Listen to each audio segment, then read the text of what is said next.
Good morning. How are you all today?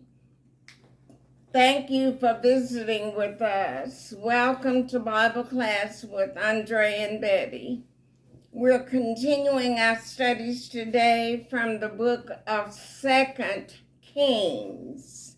And we'll be in chapter 16 today, looking at spiritual and moral decline. That is, the spirituality and the morality of the Israelite kings is declining or getting worse. And it's been that way for the northern kingdom with every king, but we have had glimpses of morality and spirituality in some of the southern kings, but it's the spiritual and moral decline. And we'll be talking about King Ahaz today, and he is a king over the southern kingdom of Judah. So, 2 Kings chapter 16, verse 1. In the 17th year of Pekah, the son of Remaliah, Ahaz, the son of Jotham, king of Judah, began to reign.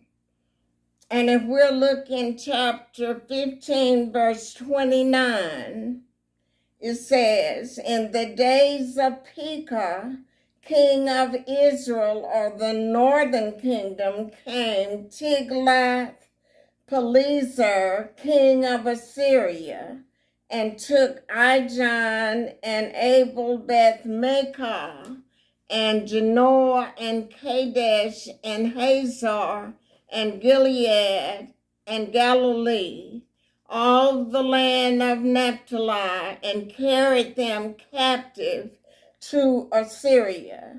So he reigned 20 years. And so, but in the 17th year of Pekah, the son of Remaliah, we're back to chapter 16, verse 1. Ahaz, the son of Jotham, king of Judah, began to reign. 20 years old was Ahaz when he began to reign, and he reigned 16 years in Jerusalem, and did not that which was right in the sight of the Lord his God, like David his father. David did right in the sight of the Lord. And when David messed up, he repented and asked the Lord for forgiveness, as in Psalm number 51, verse 3. But instead of walking in the footsteps of David, verse 3 says, but he walked in the way of the kings of Israel, and made his son to pass through the fire, according to the abominations of the heathen, whom the Lord cast out from before the children of Israel. And he sacrificed and burnt incense in high places and on the hills and under every green tree. So he practiced idolatry to the point where child sacrifice start being performed by him offering his son up as a sacrifice. And the high places he worshiped idol gods. Verse 5. Then Rezin, king of Syria, and Pekah, son of Remaliah, king of Israel, came up to Jerusalem to war, to fight, and they attacked Ahaz, but could not overcome him. And we read the same scenario in Isaiah chapter 7, beginning at verse 1. Because in the book of Isaiah, Isaiah prophesied during the reigns of Uzziah, Jotham, Ahaz, and Hezekiah. So Isaiah is prophesying at this time. Verse 6. At that time, Rezin, king of Syria, recovered Elath to Syria and drove the Jews from Elath. And the Syrians came to Elath and dwelt there unto this day. Verse 7. So Ahaz sent messengers to Tiglath-Pileser, king of Assyria, saying, I am thy servant and thy son. Come up and save me out of the hand of the king of Syria and out of the hand of the king of Israel, which rise up against me. And so back to chapter 15, verse 19 is the introduction of, verse 29 is the introduction to the king Tiglath-Pileser of Assyria. And Rezin is the king of Syria that's going to come. Ahaz is asking the Assyrian king to go with him to fight against the king of Syria and the king of Israel. And so Ahaz, verse 7 again, so Ahaz sent messengers to Tiglath-Pileser, king of Assyria, saying, I am thy servant and thy son. Come up and save me out of the hand of the king of Syria and out of the hand of the king of Israel, which rise up against me. He did not cry out to the Lord. Verse 8. And Ahaz took the silver and gold that was found in the house of the Lord and in the treasures of the king's house, and sent it for a present to the king of Assyria. So he's paying him to come up and fight with him against these two kings. Verse 9. And the king of Assyria hearkened unto him. For the king of Assyria went up against Damascus. Now, Damascus is the capital city of Syria.